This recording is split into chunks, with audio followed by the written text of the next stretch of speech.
going to talk about how when you put things out into the universe totally responds to make that happen.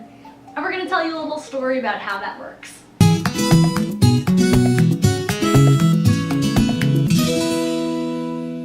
So we have a really good recent example of how when you put things out there, things that you want to make happen, the universe will totally meet you where you're at and allow that to come to fruition. 100%. We have a pretty good example. Yeah, I know how she's sitting next to me right kind now. of why this is happening. So yeah, best example is my journey to finally get to Buffalo. Oh yeah. We're both really excited about it, obviously. Because it was a long time in the making. Yeah, like 5 or 6-ish years of coming back and forth and visiting Julia. Still can't believe I'm actually here. It's mind-blowing to me, and it's such a testament to the universe. It really is, because Jen would leave, she would come to visit me, and basically every time she would leave, she would say, I love the city. Yep, I would go back to Long Island, and I would be sad, honestly, because it was the feeling that I got from being here. And it was notorious that anytime I came, I went back to Long Island and I would see everybody that I know, and I'd be like, I just went to Buffalo, and they're like, yes, we know, you want to live there. It was like a standard, everybody knew I was gonna come back and say that.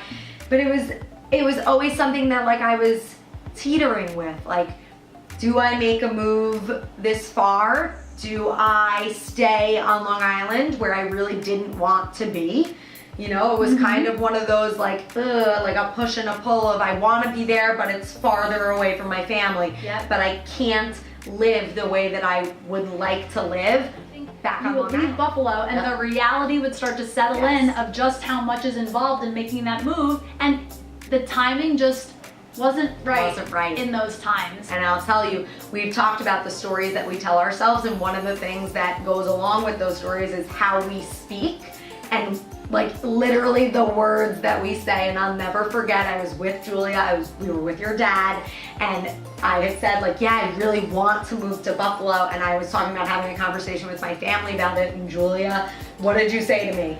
You have to stop saying, I want this, and you have to start saying, I'm going to move to Buffalo. Yep, just the tweak of those words made a huge difference. It went from being something that she desired to something that she said, she empowered herself to say, this isn't something I want. This is something I'm going to make happen. Yes, and just that little, honestly, I'll never forget, I left your dad's house and I was like, oh my God, this is so amazing. And it just goes along with the stories that we tell ourselves. Yes, I think one of the reasons too why that was such a huge shift is because if we are telling the people that we love and the people that love us, right? You're going to your close friends in your hometown or your parents and you say, I want to do this. Essentially what you're doing is opening it up to the peanut gallery to weigh in and give their input and say, oh, well, I don't want you to do that thing. But if you go to your friends and your family and your support network and you say, I'm doing this, it's an entirely different thing, because you're then saying you're either on board and you're going to support me or you're not. But this is something that I'm doing. And I think that made such a huge difference in your support network being okay, we're on board. This is what's happening. This isn't just a desire anymore. You're not asking for our input.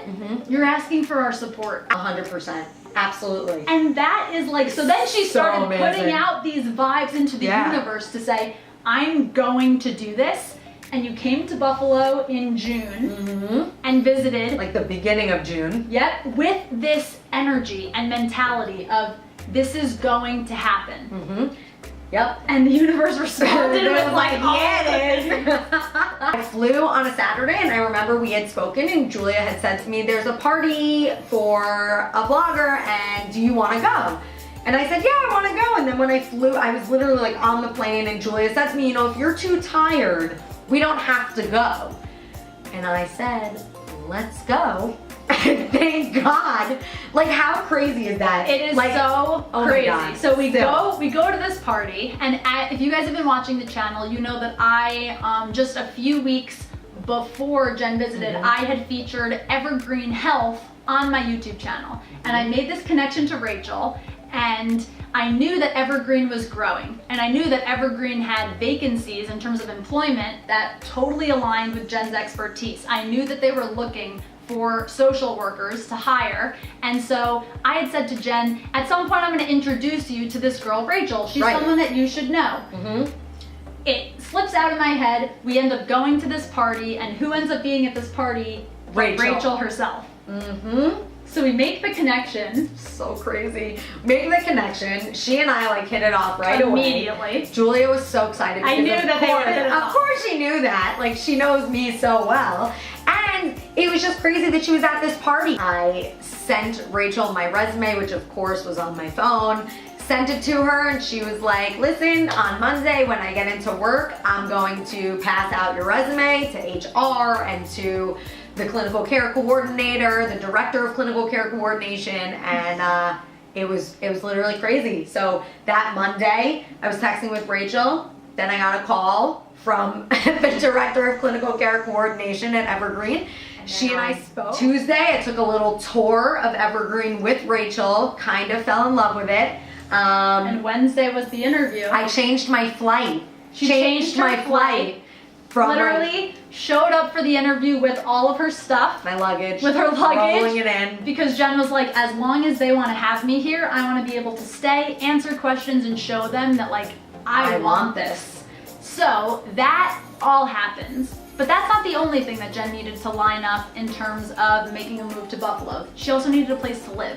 So here's the other crazy thing that happened. We went to the sister property. We're sitting here at my apartment, 500 Seneca, and we went to the sister property, Buffalo River Landing. And I knew that they had 1, maybe 2 apartments left. I knew that it was like slim pickings in terms of if they had any units available. And we show up at the apartment, this wonderful gentleman who just happens to be walking into the building as we show up there, and he's like, oh, do you guys want to see the building? And we're like, yeah, thank you for letting us in. And then he's like, you know what?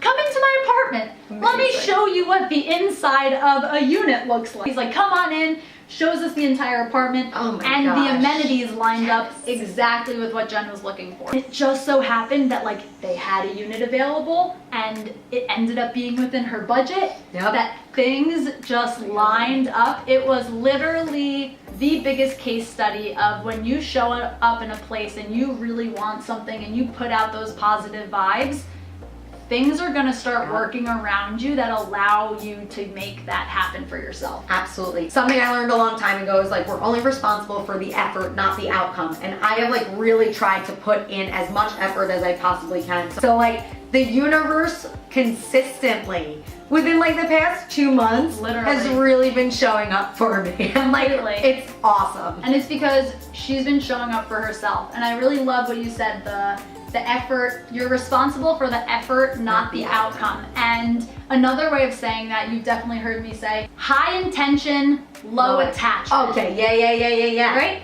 You have the highest of intentions, right? You go out there with high intentions, but low attachment to the outcome. Because here's the thing, guys, we have really high intentions for this YouTube channel. But we're not attached to the outcome. If we don't get 100 views on this video, we're not going to look at that as a failure. We have high intentions. We want to get as many views as possible, but we're not going to start to determine how we feel about it based on the outcome, because it's out of our control. It's outside of our hula hoop. I knew you were going to say that. I love it. Julia, it really put me into, like, that hula hoop thing. I'm actually obsessed with it. But it's so true. It's so powerful. It's so powerful. Like, literally outside of our control. Like, we can only control our efforts, not the outcome. And when you just, like, reach for things, like, I firmly now believe that, like, you can literally do anything that you set your mind to. You set your mind, you set your intentions, and, like, you really, like, I made goals too. Julia and I have a gratitude practice, and in the part of our gratitude journal, there's a part at the bottom that says, like, I am. So it's a daily affirmation. And let me tell you something, for a couple of months, I wrote in there, I am going to move to Buffalo. I wrote that, like, consistently for, I would say, like, probably 3 months, 2 months, 3 months, 4 months. And like, Look here at we it are. now. Exactly. I just wanted to share Yes. this as a real case study and story to show that when you put out those positive vibes, when you really want something and you put in the work to get there, the universe is going to help meet you where you're at and allow those things to happen for you.